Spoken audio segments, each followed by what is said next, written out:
자, 안녕하세요. 건축하고 투자 공부하는 건북입니다. 벌써 5월이에요. 일교차도 크고 독감에 코로나도 유행이라고 합니다. 야외 활동에 항상 몸 조심하시고요. 이번 주는 큰 이슈들이 너무 많아갖고 부동산 이슈들은 아마 거의 못 보셨을 거예요. 국민의힘 경선이랑 뭐 정치권 이슈들이 많았고요. 그리고 SK텔레콤 해킹 사태 있었죠. 저도 지금 SK 쓰고 있는데 우선은 지금 최근에 이제 핸드폰을 새 거를 교체하면서 다시 또 2년 약정이 들어갔고 또 이제 뭐 가족 할인 묶여 있고 유선 인터넷까지 묶여 있다 보니까 그냥 꽁꽁 묶인 상태에서 뒤통수를 맞고 있어요. 어떻게든 유심보호 서비스는 이제 거의 아마 다들 가입하셨을 거예요. 근데 유심 교체는 이제 한 분이 있고 아직 못하신 분들이 더 많죠. 자, 이런 어지러운 상황에서 그 사이에 부동산에 어떤 이슈가 있었는지 한번 다 같이 알아보도록 하겠습니다. 첫 번째 뉴스는 부정청약 수사 의뢰였습니다. 국토교통부가 수도권 주요 분양단지에서 부정청약 390건을 적발하고 경찰청에 수사 의뢰를 했다고 발표를 했어요. 이번 조사에서는 위장전입, 위장결혼, 위장이혼, 청약 자격 조작, 불법 전매 등 다양한 방식이 확인되었어요. 생각지도 못했던 방법들을 많이들 쓰고 있더라고요. 이런 게 390건이나 있다니 이게 좀 그것도 수도권에서만이잖아요. 수도권에서만 390건이 위장 결혼, 위장 이혼 막 이런 걸 했다는 거예요. 특히나 이제 가장 많은 거는 뭐 직계 존속을 위장 전입해서, 그러니까 뭐 할머니 할아버지 집에 위장 전입을 시켜놓고 청약 가점을 높이거나 노부모 특별 공급 자격을 얻으려고 같이 모시지도 않으면서 할머니 할아버지를 모시고 사는 것처럼 서류를 만들어서 한 사례가 243건. 이게 가장 많네요. 그리고 허위 주소지를 이용한 청약도 141건이나 적발이 됐어요. 신혼 특별 공급을 받기 위해서 허위로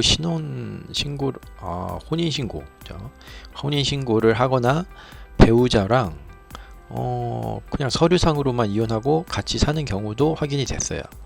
국토부는 앞으로 건강보험 요양급여 내역 제출을 의무화를 한대요. 이렇게 건강보험을 보면은 그 요양급여에 올라가 있고 내려가 있고 이런 것들이 있잖아요. 그리고 거기에도 주소지가 또 나오고 이런 거를 제출을 의무화해서 부정청약 검증을 강화할 계획이며, 적발된 경우에는 어떻게 되냐, 최대 3년 이하의 징역 또는 3천만 원 이하의 벌금이에요. 그 또 계약 취소되고 거는 당연한 거고, 계약 취소 맞고 3년 이하 징역, 3천만 원 이하의 벌금, 그리고 10년 동안 청약 제한이 됩니다. 그러니까 이렇게 처벌이 강하다고 생각하는데, 이 정도면은 10년간 청약 금지, 그런데도 이렇게 하는 거 보면은 진짜 신축을 위해서 우리나라 사람들은 어디까지 할 수 있을까요? 아니죠. 돈을 위해서죠. 돈을 위해서 과연 돈 때문에 여러분은 어디까지 수용 가능하신지 궁금하네요. 네, 다음은 서울 국평, 그러니까 84짜리죠. 전용 84, 34평 정도 되는 평균 매매가가 14억을 돌파했다는 소식이에요.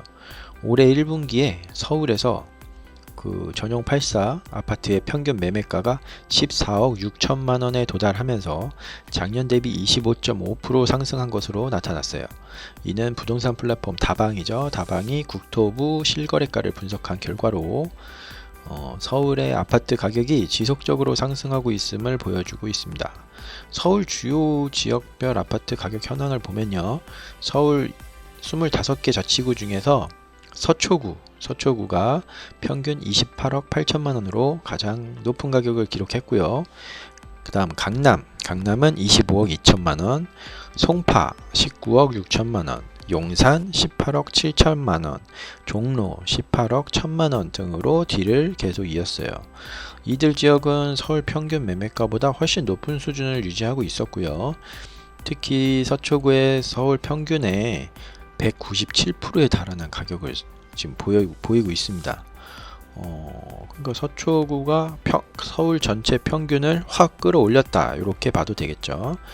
그리고 이거를 또 전국 평균이랑 한번 비교를 해봤어요. 전국 평균이랑 비교했을 때는 서울 이제 국민평형 아파트 같은 평수 매매가는 252%로 전국 평균 대비 252% 높은 수준이고요.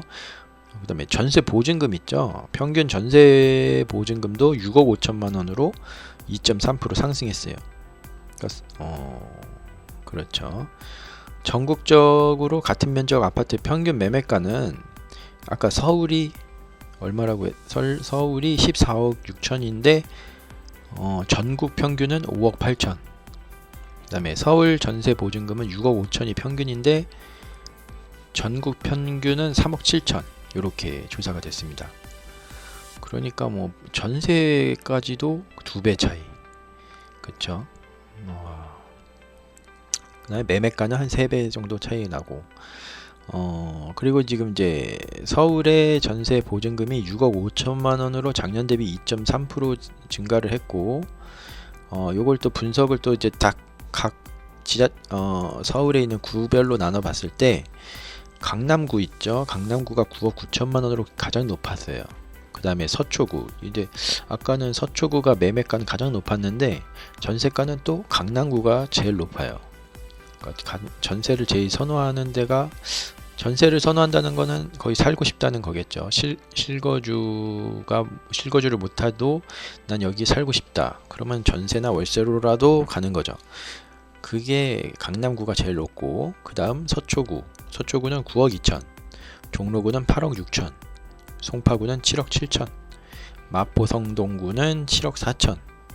이렇게 서울 평균보다 높은 전세 보증금을 보여줬습니다. 그러면은 앞으로 어떻게 될 것 같냐 봤을 때 서울 아파트 가격이 지속적으로 이제 상승하면서 주택 구매 부담이 커지고 있어요. 지금 이에 따라 전세 시장도 영향을 또 받고 있고, 전세까지도 이제 부담이 커지는 가격대로 이미 올라갔죠. 그럼 이제 전문가들은 금리 변동, 그 다음에 공급 부족, 그 다음에 향후 정부 정책 등이 부동산 시장에 중요한 영향을 미칠 것으로 보고 있다고 발표를 했는데, 그거 당연한 거죠. 그죠? 전문가들이 아니어도 누구나 알죠. 뭐 금리 변동, 공급 부족, 정부 정책이 중요한 거, 그게 시장에 제일 영향을 미치는 거 아닐까요? 그거 다음에 그거에 따라서 이제 매매가 오르고 내리고 하는 건데, 그렇게 해서 부동산 시장이 계속해서 변동하고 있는데, 이렇게 오른 가격대에서 여러분들은 매매를 해야 되냐? 더 오를 것 같냐? 요거에 대해서 어떻게 생각하시는지 궁금합니다. 자, 다음으로는 우리나라가 해외 건설을 한 지 벌써 60주년이 됐대요. 그래서 60주년 기념식을 열었다고 합니다. 국토부와 해외 건설 협회가 해외 건설 진출 60주년을 기념을 해가지고 대한민국 건설업계의 글로벌 성과를 기념을 했습니다. 이번 행사에서는 해외 건설 누적 수주액 1조 달러 돌파를 축하하면서 주요 건설사와 관계자들이 참석을 했습니다. 그럼 언제 시작했냐라 보니까 1965년도에 현대건설이 태국에서 첫 해외 프로젝트를 수주를 했대요. 이제 그 이후에 대한민국 건설업계는 세계 곳곳에서 활약을 하며 이제 누적해서 1조 달러 이상의 수주 실적을 기록했습니다.